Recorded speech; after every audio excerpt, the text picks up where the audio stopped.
मान्यवर कांशीराम साहब ने कभी सामने की लड़ाई नहीं लड़ी, लेकिन उनको अपने जूते से पानी पिलाने का काम मान्यवर कांशीराम साहब ने किया था। मेरे नौजवान साथियों, किस दिशा में जाना चाहते हो?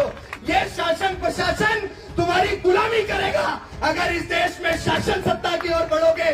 जो तुम कहोगे इस देश में वो होगा। डॉक्टर बाबा साहेब अम्बेडकर ने वोट की ताकत दी है, उस वोट की ताकत से चोट दो। सामने से लड़ाई लड़ोगे तो शासन उनका है, प्रशासन उनका है, बहुत चोट खाओगे। इसीलिए संवैधानिक दायरे में मजबूती से लड़ो और विश्वास रखो, आपका ये भाई पूरे देश के अंदर लड़ता है। अगर एक बार कैटलाइज तरीके से, अनुशासित तरीके से तुम लोग लड़ना सीख गए तो उनकी हैसियत कि वो किसी और को संविधान निर्माता कह जाए, उनकी हैसियत वो आरक्षण को मुर्दाबाद कह जाए, उनकी हैसियत वो SC/ST एक्ट को खत्म करने की बात कर दें। बस आप लोग अनुशासित तो हो जाओ। अगर उनको अनुशासन में आपने बिल्कुल शांत न कर दिया तो मेरा नाम भी अभिषेक नहीं। एक बार अनुशासित हो जाओ मेरे भाइयों, एक बार कैडर से चलना सीख जाओ।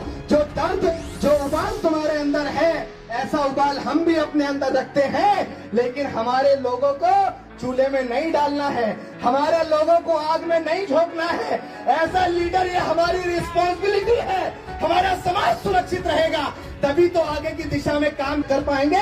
आज पूरा जमाना तुम्हारा विरोधी है, वो लोग नहीं चाहते कि तुम इस मुस्तकबिल का हिस्सा बनो। अगर उनकी बातों में आके तुम भी हिंसात्मक हो जाओगे तो कोई 7 समुद्र पार से तुम्हें बचाने नहीं आएगा। इस बात को याद रखना। अगर अपनी लड़ाई लड़नी है तो संवैधानिक दायरे में लड़नी है। डॉक्टर बाबा साहेब अम्बेडकर ने संविधान दिया है और उनकी औकात संवैधानिक दायरे में हम लोग बताएंगे। विश्वास रखो, भरोसा रखो, ये उबाल हमारे अंदर भी है, लेकिन डॉक्टर अम्बेडकर कलम की ताकत देके गए।